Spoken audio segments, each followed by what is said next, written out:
इमाद भाववादानि। हम सिर्फ आशीर्वाद देने आते हैं, लेकिन अगर श्राद्ध न हुआ तो हम शांति नहीं, श्राप बनकर लौटेंगे। आज हम आपको सुनाने जा रहे हैं पितृपक्ष की अद्भुत और पावन कथा।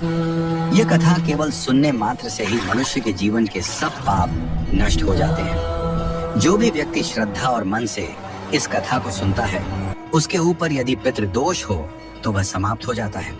उसके जीवन के सारे दुख, दरिद्रता और विघ्न बाधाएं मिट जाती हैं। उसके घर में सुख समृद्धि का वास होता है और धन धान्य की कभी कमी नहीं रहती। ये कथा सुनने वाले को पूर्वजों का आशीर्वाद मिलता है और उसका जीवन खुशियों और सौभाग्य से भर जाता है। पितृपक्ष का महत्व अत्यंत गहरा है।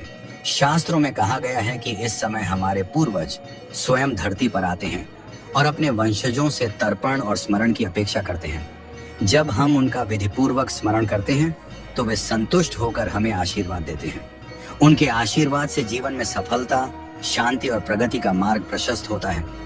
लेकिन यदि उन्हें भुला दिया जाए तो उनका असंतोष परिवार में दुख और विघ्न बढ़ा देता है। इसीलिए पितृपक्ष केवल एक धार्मिक पर्व नहीं, बल्कि यह हमारे पूर्वजों के प्रति कृतज्ञता व्यक्त करने का सर्वोच्च अवसर है। यही महान कथा भगवान श्री कृष्ण ने अपने प्रिय वाहन गरुड़ जी को सुनाई थी। जब गरुड़ जी ने विनम्र भाव से भगवान से प्रश्न किया, हे प्रभु, पितृपक्ष का इतना महत्व क्यों है? इसमें क्या रहस्य छुपा है और क्यों कहा जाता है कि इसे मानने से जीवन के सारे दोष मिट जाते हैं? तब भगवान श्री कृष्ण ने मधुर मुस्कान के साथ कहा, गरुड़, पितृपक्ष का महत्व शब्दों में नहीं समा सकता। इसे समझने के लिए तुम्हें एक कथा सुननी होगी।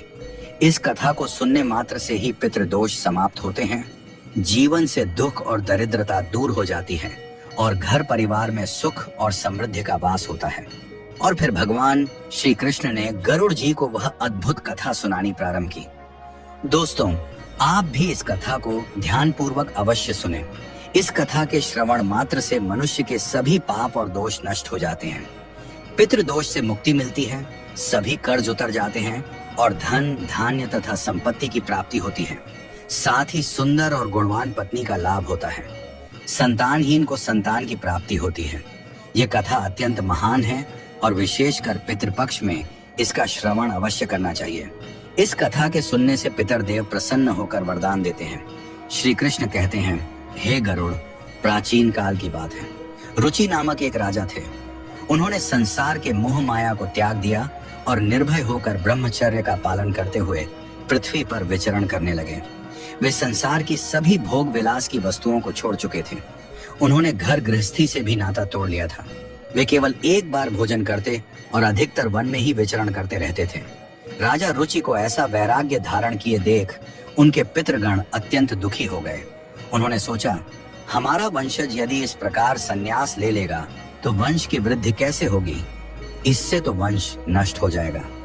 इस चिंता से व्याकुल होकर उन्होंने निश्चय किया कि वे स्वयं जाकर राजा रुचि से मिलेंगे और उन्हें वैराग्य का त्याग करने के लिए समझाएंगे। एक दिन जब राजा रुचि गहन ध्यान और तपस्या में लीन थे, तभी उनके समस्त पितृगण वहां प्रकट हुए। जब उन्होंने आंखें खोली तो अपने सामने 4 दिव्य आत्माओं को खड़ा देखा। वे आश्चर्यचकित हो गए और प्रणाम करते हुए बोले, हे महान आत्माओं, आप कौन हैं और किस कारण से मेरे दर्शन देने आए हैं? वे दिव्य आत्माएं बोली, वत्स, हम तुम्हारे पूर्वज हैं। तुम्हारे इस वैराग्यपूर्ण आचरण से हम अत्यंत दुखी हैं, इसलिए तुमसे मिलने आए हैं। ये सुनकर राजा रुचि ने विनम्रता से कहा, हे पितृगण, आपके दर्शन से मैं धन्य हो गया, किंतु आप मेरे आचरण से दुखी क्यों हैं? मुझसे कौन सी भूल हो गई है? कृपया विस्तार से बताइए। पितरों ने कहा, वत्स, तुमने विवाह क्यों नहीं किया? विवाह स्वर्ग और मोक्ष प्राप्ति का श्रेष्ठ मार्ग है। गृहस्थ आश्रम के बिना मनुष्य का कल्याण नहीं होता। गृहस्थ में रहकर ही देवताओं, पितरों, ऋषियों और अतिथियों की सेवा की जा सकती है। विवाह और संतान के बिना मनुष्य देवऋण और पितृऋण से मुक्त नहीं हो सकता। संतान उत्पन्न किए बिना स्वर्ग की प्राप्ति असंभव है। यदि तुमने विवाह नहीं किया तो मृत्यु के बाद तुम्हें नरक मिलेगा और अगले जन्म में भी दुख भोगने पड़ेंगे। राजा रुचि ने उत्तर दिया, हे पितरों, विवाह करना अत्यंत दुखदायी है। इससे पाप बढ़ता है और अंत में अधोगति मिलती है। इसी कारण मैंने विवाह का त्याग किया है। स्त्री के साथ संबंध करने से मुक्ति नहीं मिलती। जो व्यक्ति अविवाहित रहकर विद्या अर्जित करता है और ज्ञान से आत्मा को शुद्ध करता है वही श्रेष्ठ है। इसीलिए मैंने ब्रह्मचर्य का मार्ग चुना है। यह सुनकर पितरों ने कहा, वत्स, तुम्हारी बात उचित है कि इंद्रियों को वश में रखकर आत्मा को ज्ञान से निर्मल करना चाहिए, किंतु यह कल्याण का पूर्ण मार्ग नहीं है। यज्ञ, तप और दान के द्वारा अमंगल दूर होते हैं। जो शुभ और अशुभ कर्म फल की इच्छा रहित होकर किए जाते हैं वे बंधन का कारण नहीं बनते। पूर्व कर्म का क्षय केवल भोग से ही होता है। पूर्व जन्म का जो पुण्य कर्म है वह सुख दुख का भोग करने से निरंतर क्षीण होता रहता है। तब अर्षि रुचि ने कहा, हे पितामह, वेदों में कर्म मार्ग के प्रतिपादन द्वारा अविद्या और माया की पुष्टि की गई है, फिर आप मुझे विवाह करने के लिए क्यों प्रेरित कर रहे हैं? विवाह करने से तो मेरा अनिष्ट ही होगा। पितरों ने उत्तर दिया, वत्स, यह सत्य है कि कर्म अविद्या है, किंतु विद्या प्राप्त करना भी एक प्रकार का कर्म है। शास्त्रों में जो विहित कर्म बताए गए हैं, सज्जन पुरुष उनका उल्लंघन नहीं करते। उन्हीं के पालन से मोक्ष की प्राप्ति होती है। शास्त्रों में विवाह का आदेश दिया गया है। विवाह न करने वाले पुरुष को मुक्ति नहीं मिलती। संतान के बिना मोक्ष संभव नहीं है। संतान के द्वारा किए गए श्राद्ध कर्म से ही पितरों की तृप्ति और पुरुष को मुक्ति मिलती है। इसलिए हे पुत्र, तुम विधि पूर्वक विवाह करो। यदि विवाह नहीं करोगे तो तुम्हारे सभी कर्म व्यर्थ हो जाएंगे और तुम विफलता को ही प्राप्त करोगे। हमारे वंश के नष्ट होने पर हम पितरों की आत्माएं भी अतृप्त रह जाएंगी। पितरों ने आगे कहा, वत्स, विवाह करके संतान उत्पन्न करने से ही तुम अपने पितरों को संतुष्ट कर सकोगे। श्री कृष्ण कहते हैं, हे गरुड़। पितरों के ऐसे वचन सुनकर श्री रुचि को बड़ी ग्लानि हुई और उन्होंने विवाह करने का निश्चय किया। तब उन्होंने अपने पितरों से कहा, हे पितृगण, अब मैं वृद्ध हो गया हूँ, मुझे कौन अपनी कन्या देगा? वैसे भी वृद्धावस्था में विवाह करना अत्यंत कठिन है। पितरों ने कहा, हे वत्स, यदि तुमने हमारे वचनों का पालन नहीं किया तो हम पितरों का पतन हो जाएगा और तुम्हारी भी अधोगति होगी। इतना कहकर वे अदृश्य हो गए। श्री कृष्ण कहते हैं, हे गरुड़। पितरों की बातें सुनकर और श्री रुचि अत्यधिक व्याकुल हो उठे। वे अपने पितरों की मुक्ति के लिए विवाह करने का विचार करते हुए कन्या की खोज में पृथ्वी पर विचरण करने लगे, किंतु उन्हें कहीं भी योग्य कन्या न मिली। बार बार पितरों के वचनों को याद करके वे चिंता में डूब जाते और सोचते, अब मैं क्या करूं, कहां जाऊं? मेरे पितरों की मुक्ति के लिए कौन स्त्री मुझसे विवाह करेगी? बहुत देर तक मनन करने के बाद आर्षि रुचि ने ब्रह्मा जी की तपस्या करने का निश्चय किया।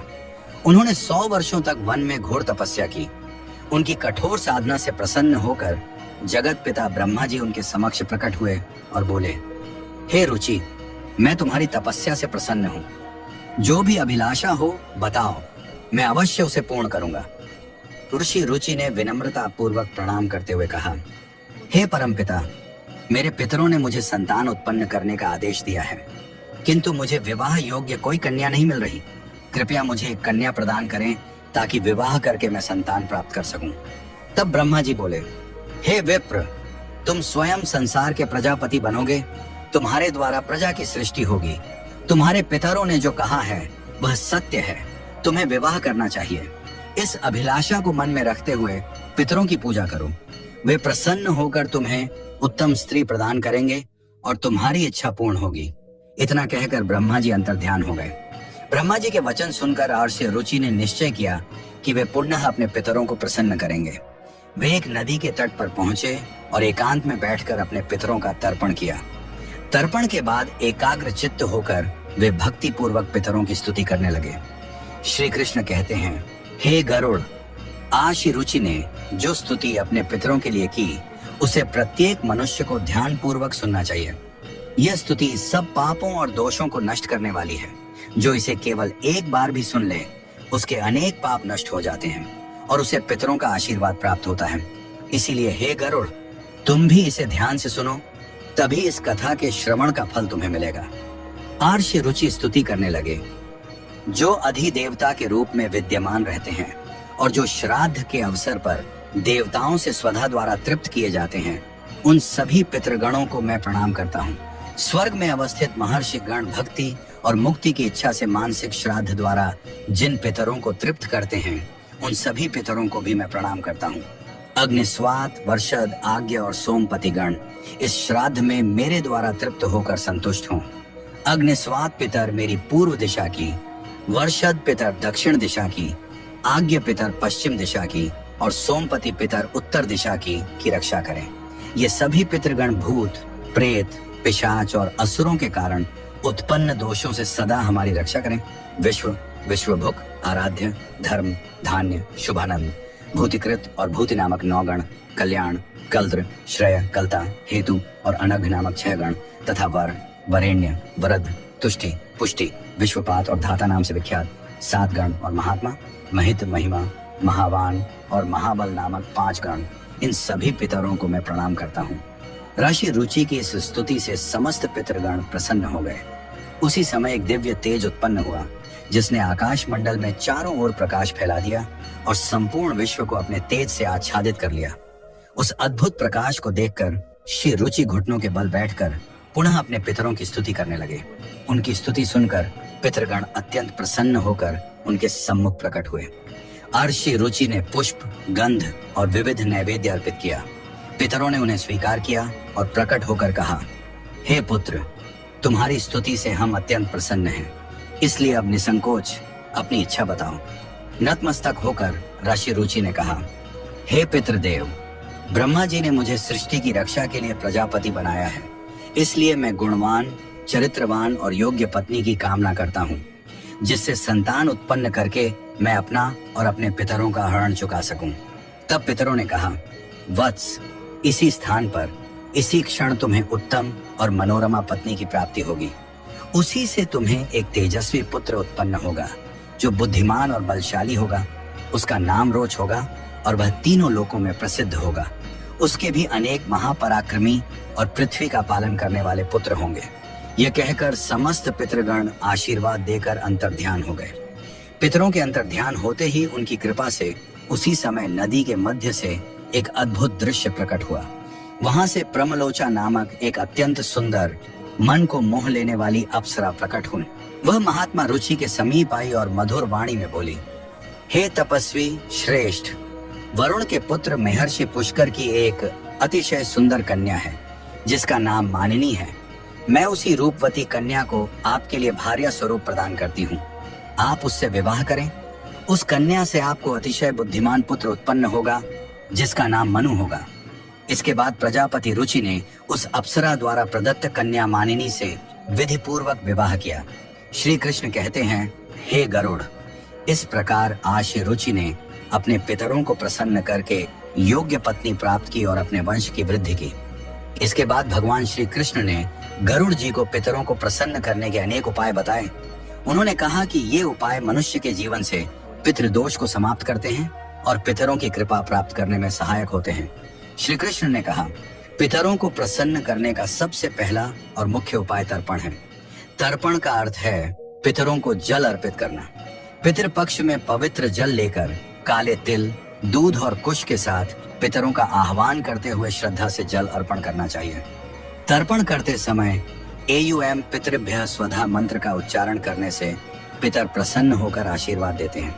उन्होंने आगे कहा, श्राद्ध कर्म पितरों की तृप्ति के लिए अत्यंत आवश्यक है। इसमें पितरों के निमित्त सात्विक भोजन, फल और वस्त्र अर्पित किए जाते हैं। श्राद्ध करने वाले को ब्राह्मणों को भोजन कराना चाहिए और उन्हें वस्त्र व दक्षिणा देकर आशीर्वाद लेना चाहिए।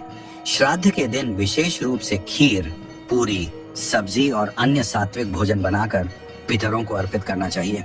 तीसरा उपाय श्री कृष्ण ने बताया, गाय, ब्राह्मण और अन्य जीवों को भोजन कराना। विशेषकर गाय, कुत्ते और कौवे को भोजन देने से पितर तृप्त होते हैं। श्राद्ध के दिन गाय को रोटी और हरी घास तथा कौवे को चावल और खीर अर्पित करना विशेष शुभ माना जाता है। इससे पितरों की कृपा मिलती है और पितृ दोष का नाश होता है। फिर श्री कृष्ण ने कहा, पीपल और तुलसी के वृक्ष की पूजा करना भी पितरों को प्रसन्न करने का श्रेष्ठ उपाय है। पीपल का वृक्ष पितृगणों का निवास स्थान माना जाता है, जबकि तुलसी देवी लक्ष्मी का प्रतीक है। श्राद्ध के दिन पीपल और तुलसी की पूजा करके तथा पीपल के नीचे दीप जलाकर पितरों को तृप्त किया जाता है। इससे पितर प्रसन्न होकर परिवार को सुख, समृद्धि और आशीर्वाद प्रदान करते हैं। भगवान श्री कृष्ण ने गरुड़ जी से कहा, जो व्यक्ति पितृदोष से पीड़ित होता है उसे गया जी या अन्य पवित्र तीर्थों पर जाकर पिंडदान करना चाहिए। गया जी में किया गया पिंडदान पितरों को संतुष्ट करता है, वे मोक्ष प्राप्त करते हैं और अपने वंशजों को आशीर्वाद देते हैं। पिंडदान के समय काले तिल, कुश और चावल का उपयोग कर पितरों को अर्पण करना चाहिए। यह प्रक्रिया उनकी आत्मा को शांति और तृप्ति देती है। श्री कृष्ण आगे कहते हैं, पितरों को प्रसन्न करने के लिए श्राद्ध पक्ष में व्रत रखना चाहिए। इस समय सात्विक आहार ग्रहण करना चाहिए और ब्रह्मचर्य का पालन करना चाहिए। श्राद्ध पक्ष में मांस, मदिरा और तामसिक आहार का सेवन नहीं करना चाहिए। व्रत के दौरान भगवान विष्णु, शिव और देवी लक्ष्मी की आराधना करनी चाहिए। इससे पितरों की आत्मा को शांति मिलती है और वे प्रसन्न होकर आशीर्वाद देते हैं। भगवान श्री कृष्ण ने बताया, पितरों को संतुष्ट करने का एक विशेष उपाय है अन्नदान और वस्त्रदान। गरीबों, ब्राह्मणों और साधुओं को भोजन और वस्त्र अर्पित करने से पितरों की आत्मा तृप्त होती है। श्राद्ध पक्ष में किया गया यह दान मनुष्य को अपार पुण्य देता है और पितृ दोष से मुक्ति दिलाता है। पितरों की कृपा से परिवार में सुख समृद्धि बनी रहती है। उन्होंने कहा, पवित्र नदियों, विशेषकर गंगा में स्नान करके पितरों के लिए जल अर्पित करना अत्यंत शुभ माना जाता है। गंगा जल पितरों की तृप्ति का सर्वोत्तम माध्यम है। इससे पितृ दोष समाप्त होता है और व्यक्ति के पाप धुल जाते हैं। गंगा स्नान से पितरों की आत्मा को शांति मिलती है और वे प्रसन्न होकर वंशजों को आशीर्वाद देते हैं। श्री कृष्ण ने यह भी बताया, पितरों को प्रसन्न करने के लिए सत्संग में सम्मिलित होना और पवित्र ग्रंथों का पाठ करना चाहिए। विशेष रूप से भगवत गीता का 11वां अध्याय पढ़ना अत्यंत लाभकारी है। इसके पाठ से पितरों की आत्मा को शांति मिलती है और वंशजों पर उनकी कृपा बनी रहती है। भगवान श्री कृष्ण ने अंत में कहा, जो भी व्यक्ति इन उपायों को श्रद्धा और विश्वास के साथ करता है उसे जीवन में सभी प्रकार के सुख और समृद्धि प्राप्त होते हैं। पितृ दोष से मुक्ति मिलती है और परिवार में शांति बनी रहती है। हे गरुड़, जो इन उपायों का पालन करता है उसके पितर सदैव प्रसन्न रहते हैं। तो दोस्तों, इस प्रकार गरुड़ पुराण में पितृपक्ष की कथा और पितरों को प्रसन्न करने के उपायों का विस्तार से वर्णन मिलता है। ये कथा हमें सिखाती है कि पितरों की सेवा और तर्पण करना हर मनुष्य का परम कर्तव्य है। दोस्तों, उम्मीद है आपको यह कथा और जानकारी पसंद आई होगी। अगर अच्छी लगी हो तो इसे लाइक करें, परिवार और दोस्तों के साथ शेयर करें और ऐसी ही आध्यात्मिक जानकारियां पाने के लिए हमारे चैनल को सब्सक्राइब करना न भूलें। आपका धन्यवाद।